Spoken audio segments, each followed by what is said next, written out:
Everywhere we go, people wanna know who we are. So we tell them, beyond the barracks, mighty battle sisters. Hello, this is Nichol, a U.S. Navy veteran from Beyond the Barracks Coalition Battle Sisters. And Linda. And we are here on our second podcast presenting to you for the month of September. We are going to talk about suicide prevention today, since it is, National Month of Suicide Prevention in September. So thank you for joining us for our Battle Sisters podcast, which is brought to you by Beyond the Barracks. So today we would like to share with you our mission statement. Last podcast, we only went over our vision statement, and it's very important that you understand the mission statement as well. Our mission is to provide veterans, service members, and their families the resources, advocacy, and a voice that is needed to navigate complex systems. We also want to enrich their lives by expanding their outlook, building resilience, confidence, and connectedness. So through life experience, for resources, there's besides the VA, and the VA was a big part, but there's other organizations in Fresno that, we want to also shout out to, give them the respect. Central Valley Veterans is awesome. And as a matter of fact, any day, I think in a couple days is going to be the stand down. The stand down. Right. Yeah. Right. Exactly. There's also that I've actually researched for suicide prevention purposes. Of course, we all know, if you don't know by now, the VA hotline, 988-pound, option 1. They always have 24/7 physicians available to us veterans, veteran caregivers, spouses. I also found, Linda, you would be amazed, but CVS Pharmacy, it has their own suicide prevention hotline. The pharmacy does? It sure does. And I'm going to just read it right off of their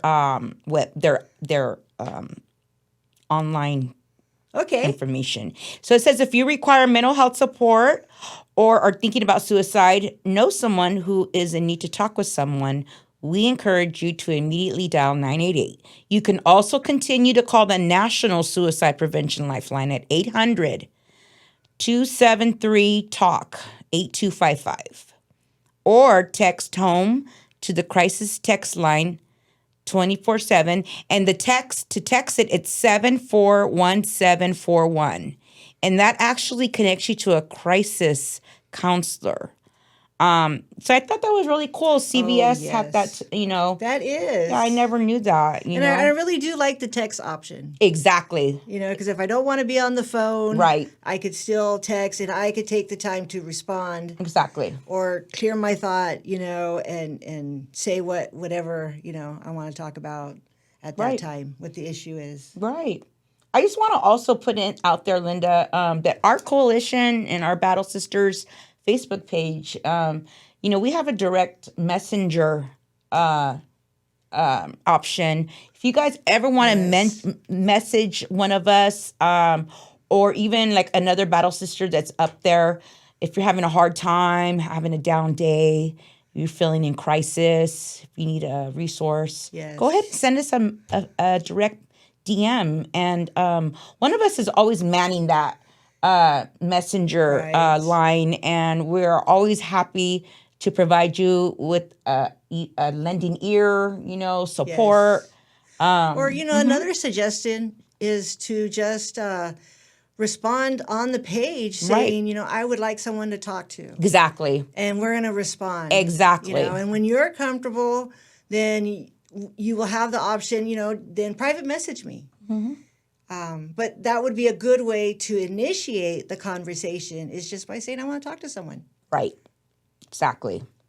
So Yeah. So, okay. So since September is National Suicide Awareness Month, our topic for our podcast has been focused on suicide awareness and prevention. In our first podcast, we shared the national hotline number 988. Press 1 for veterans. Now, we want to talk more of how can each one of us assist our fellow veterans, service members, and their families. And we do have to remember their families, Right. in getting through the moment. Right. So when we talk about the moment, we're speaking of when an individual is feeling like they're in crisis or they're showing signs that they're in crisis. Right, Linda. I know for myself, I'm just going to go ahead and share a personal experience of one of my crises. It's really, it was actually my second crisis, suicide connected kind of deal. The first suicide thought that I had in my head was when my little brother was murdered. Yeah, and that was about 21 years ago. But the recent one that I've had, and I want to just go into that because it had to deal with the VA hotline, and I actually got up on that. The first one, I had family members to support me in that one, and so I got through it. But the second one, which was a good 5 year, it was 5 years and 3 months ago when I got clean and sober off drugs and alcohol, and I was sitting in a trap house actually with my little boy, homeless, and the VA HUD Bosch system was trying to get me into going into rehab, and I was still sitting on the fence about it. And one night I just had a breakdown, and I really, thought that my life didn't matter, that my son was better off with family. And so I remembered that hotline, and I just was done, with, I didn't know where else to turn to. I had nobody around me to help me. Everybody had closed the doors on me, because I was in my addiction, and I felt really helpless. So I called that hotline at the VA, and I was connected to a counselor on there, and she stayed on the phone with me for about 2 hours, talking with me throughout the whole process. That's good. Yeah, and so I know that it worked. Yes. And my little boy was sitting in the corner. He was asleep, and it kind of brings tears to my eyes because I know that there are so many people out there that still struggle with that. Yes. And I just wanted to. And it's real. It is real. It's very real. And it's hard when you're going through that moment and that doubt, and when there's a feeling of like no hope, to really be able to clearly think, well, what do I do next? Right. What steps? It was just hearing that voice of the counselor when she had the right words to say to me, because I know that, like, for example, me and you, about 3 years ago, we took that suicide prevention course where we had to reenact, and we had to, So we had training. Yes, and it was so hard and difficult when you put yourself in that situation to talk to somebody that's in crisis. When someone's in crisis, and you want to say, well, when we were doing the training, the goal was to incorporate in the conversation as you were talking to this individual in crisis is to ask that question. Are you thinking of killing yourself or hurting yourself? Mm-hmm. And that was very hard. Yeah. And we were beating around the bush when we were reenacting this. And, it's like, what's a good time? When do you ask? Right. When do you ask that question? Right. But that is a very important question to ask. Mm-hmm. Mm-hmm. And that's what the lady on the VA suicide hotline was asking me, and she took my information down, and she got somebody to contact me about going into rehabilitation in Fresno, because I'm from Visalia, and the very next week I was gone, me and my little boy. How did you feel when you got that return phone call? Oh, I felt very relieved that she didn't forget about me, Right. that somebody actually out there did Yes. care. Yes. Because sometimes it's going to take closed doors, for me at least, from family members and good friends, because I was always so used to, I had did so much damage with them in my addiction, and I needed a professional. I needed somebody to help me. Right. And help navigate. Exactly, the navigation, like our mission Yes, statement. through the Complex systems. systems. Exactly. That makes a world of difference, Yes. especially when you feel like you have to do it alone. Sometimes Yes. it's easier to just ignore it Right. than to go through it. And I think that's part of the reason why a lot of people are really irritated with the VA, Yeah. because it does get difficult to navigate through the system, and sometimes you just want to yell at somebody. Right, right. And I think that that's a very important thing to point out, because that goes back to our new coalition. We don't Yes. have to, they don't have to go through the complex, doctor jargon Right. and all the hundreds of questions and Because we like have, I said, we have lived experience. Exactly. And that's why I shared that experience with you guys. Being a Navy veteran, I always had too much pride Yes. to ask for help, Yes. Yes. So And I yeah. used the hotline at one time when I started going through this hardship, and I basically had to walk out of the door of my home with my 2 children with just the clothes on our back. I was lucky. By this time, I had my wallet with my ID and my bank card. I would just keep it in my back pocket because I never knew when I was going to have the opportunity. But we walked away from it, and we had to go into hiding. And it was, my whole world fell apart. I just literally just could see, everything just crumbling down in front of me. And I'm supposed to be the caretaker. I'm supposed to be the responsible one. I have my children. They were young, 3 and 7 years old, looking at me like, "What do we do now, Mom?" Right. And I don't know, well, okay, let's see, let's play with this right now. Right. And let Mom make some phone calls. While and, your world is crumbling behind yes, us and not. and we'll figure this out. Right. So I did call the hotline, and I was able to talk to someone. Okay, first step is let's find someplace safe. Let's get that taken care of. Let's make sure, the kids have something to eat, and most of all, let's connect you to resources. So when I did get that phone call back, in response to what my needs were, it was like, thank you. It was like my prayers were Right. being answered. Right. Amen. Yes. Thank you, Linda, for Yes.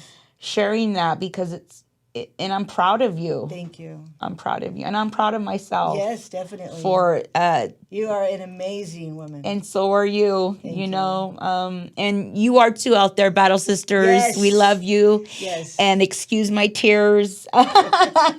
This is just me putting my heart into this this coalition to let you know that I Yes. care, that we care, and we're human. At the same time, we're still human, even though we're these big bad Battle Sister veterans.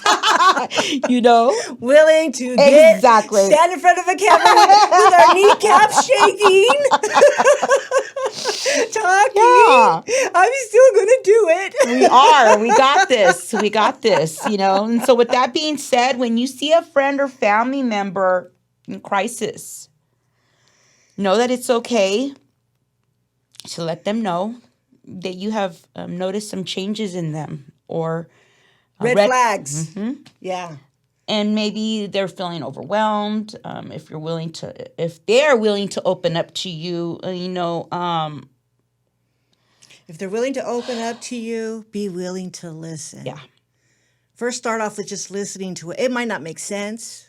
You might think like, why are you perceiving this situation? Yeah. It doesn't matter. But if they're willing to open up and talk to you, be willing to listen. And understand that it's in their mind what yes, they're coming it's their what they're perception. coming from. Yes. It doesn't have to be about you. Yes, at that moment, exactly. If you sense the individual in danger or at risk, know that it's okay to ask them if they are having thoughts of harming themselves or others, and that they do not have to go through this alone, period. Period. And like we said, we did it just reenacting. We knew what the end result was going to be, and it was still hard to ask. It was. You know, but it's okay. Yeah. It's okay. We got through to it. ask them, And here we are today. Yes. Yeah. Helping others, Yeah. trying to help. You know, I'm proud. Right. I'm proud of that, Linda. Me too. So thank you again for joining us. We would like to thank CMAC and the Dream Again Project Yes. for helping us with this podcast. Thank you so much. Please stand by for... An official message. It may feel a bit confusing. What constitutes a phone call to 988? Or even who can make the call to the crisis line? First and foremost, I want to express that anyone can make that phone call. If you know of someone who is in crisis, if you have a friend or a loved one, and you know that they need to talk to someone, and if they're willing and trust you to make that call, you know, you can call and you can start the conversation. And the individual on the other line has been trained and will be able to basically take over and walk them through the steps that they need. The suicide hotline is not an easy choice to make. Many have viewed the hotline in the past with a lot of stigma. Thoughts of shame, disgrace, humiliation, and dishonor would come to mind when the suggestion was to call the hotline. But this is where, by uniting as a collective voice, we can change the stigma. We could change it to there is no disgrace in reaching out for help. Thank you.